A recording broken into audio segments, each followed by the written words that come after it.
Saudara-saudariku yang terkasih, selamat datang di Renungan Rohani Katolik, edisi yang ke-27. Pada permenungan kali ini, kita akan membicarakan secara khusus terkait dengan masalah ekologi. Tema dari permenungan kita hari ini adalah merawat ciptaan, panggilan iman kita.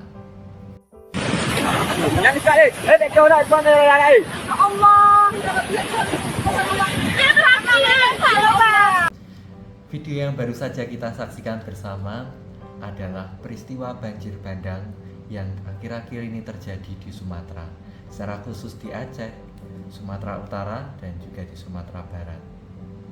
Peristiwa banjir bandang ini menyebabkan banyak korban jiwa. Ada lebih dari 1.000 orang meninggal dunia dan juga 200 orang lebih masih hilang. Peristiwa banjir bandang ini tidak hanya menyebabkan kerugian material tapi juga imaterial. Sungguh menjadi suatu peristiwa yang sangat memilukan bagi bangsa ini. Ketika kita melihat lebih dalam lagi tentang peristiwa ini, sebenarnya di Sumatera itu masih ada banyak sekali hutan. Tetapi hutan-hutan tersebut dialihfungsikan dari hutan yang seharusnya untuk pohon-pohon yang mampu menahan air, malah diubah menjadi pohon-pohon sawit yang dalam ilmu biologi, pohon sawit itu tidak mampu menahan air di dalam tanah. Maka peristiwa banjir bandang itu terjadi. Masyarakat mulai kehilangan kesadaran tentang pentingnya merawat alam, tentang pentingnya menjaga melestarikan alam. Mereka hanya memandang alam sebagai sarana bagi mereka untuk memperoleh keuntungan ekonomi. Ketika kita melihat kembali ke masa lampau, khususnya pasca Perang Dunia Kedua, banyak negara-negara mulai berusaha membangun kembali negaranya, termasuk Indonesia. Salah satu cara instan yang mereka pilih untuk memulihkan kondisi perekonomian mereka adalah dengan mengeruk kekayaan alam. Mereka melakukan deforestasi, merusak hutan-hutan, menebang pohon, mengambil tambang dengan serakah. Kerusakan lingkungan yang diciptakan manusia pun pada akhirnya juga akan berdampak bagi manusia itu sendiri. Maka penting untuk kita merefleksikan melalui terang kitab suci. Pada hari ini kita akan merenungkan bersama-sama salah satu bagian dalam kitab Kejadian, di mana Allah berfirman kepada manusia.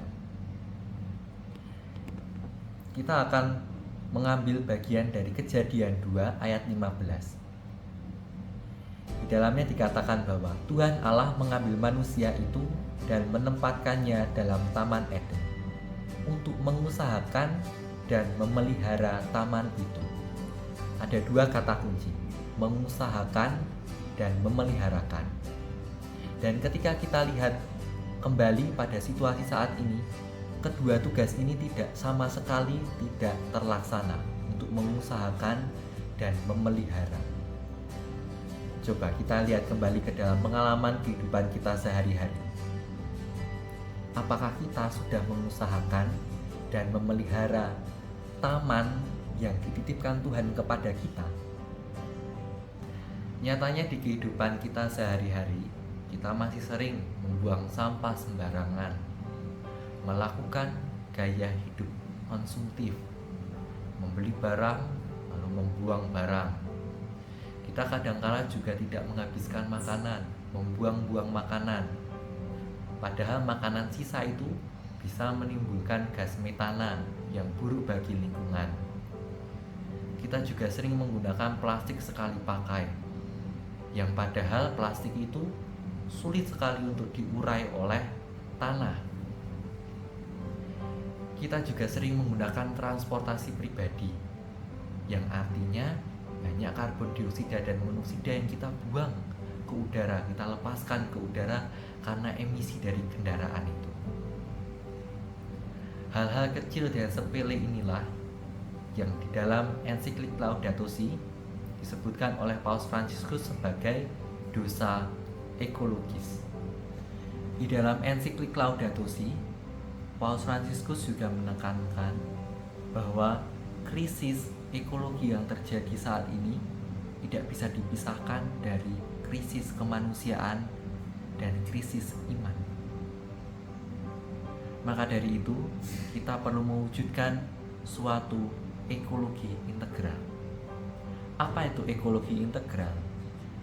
Ekologi integral adalah cara pandang yang melihat bahwa manusia, alam, Tuhan, dan masyarakat saling terhubung dan tidak bisa dipisahkan. Manusia, alam, Tuhan, dan sesama manusia ada dalam satu kesatuan. Dan kita bersama-sama hendak mewujudkan suatu harmoni di antara mereka satu sama lain. Ketika alam lingkungan rusak, kehidupan masyarakat pun juga rusak.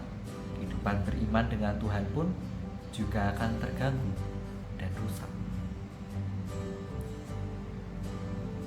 Ketika kita berbicara tentang kerusakan lingkungan, masalah-masalah iklim yang terjadi karena kerusakan lingkungan, korban pertama dan utama yang paling berdampak adalah mereka orang-orang miskin. Maka dari itu kita semua diajak untuk menciptakan sebuah dunia yang lebih baik, dunia yang lebih ramah lingkungan. Bukan hanya demi alam sendiri, tetapi juga demi manusia, secara khusus bagi mereka yang miskin dan tersingkir. Pada akhirnya, usaha untuk menciptakan, merawat lingkungan, mengusahakan dan memelihara alam adalah wujud kecil nyata kita bagi dunia, bagi alam, bagi sesama manusia, bagi orang-orang miskin, dan bagi generasi yang akan mendatang. Marilah kita akhiri renungan kita pada hari ini dengan berdoa bersama. Dalam nama Bapa dan Putra dan Roh Kudus. Amin. Allah Bapa yang Maha Kasih, kami bersyukur kepadamu atas bumi yang Engkau berikan sebagai rumah bersama kami. Ampunilah kami ya Tuhan, karena seringkali kami hidup tanpa peduli pada alam ciptaan. Semoga melalui tindakan kecil kami setiap hari, kasih-Mu semakin nyata di dunia ini. Kami serahkan bumi, rumah bersama kami, ke dalam tangan kasih-Mu. Demi Kristus, Tuhan dan pengantara kami. Amin. Dalam nama Bapa dan Putra dan Roh Kudus. Amin. Terima kasih. Berkah dalam.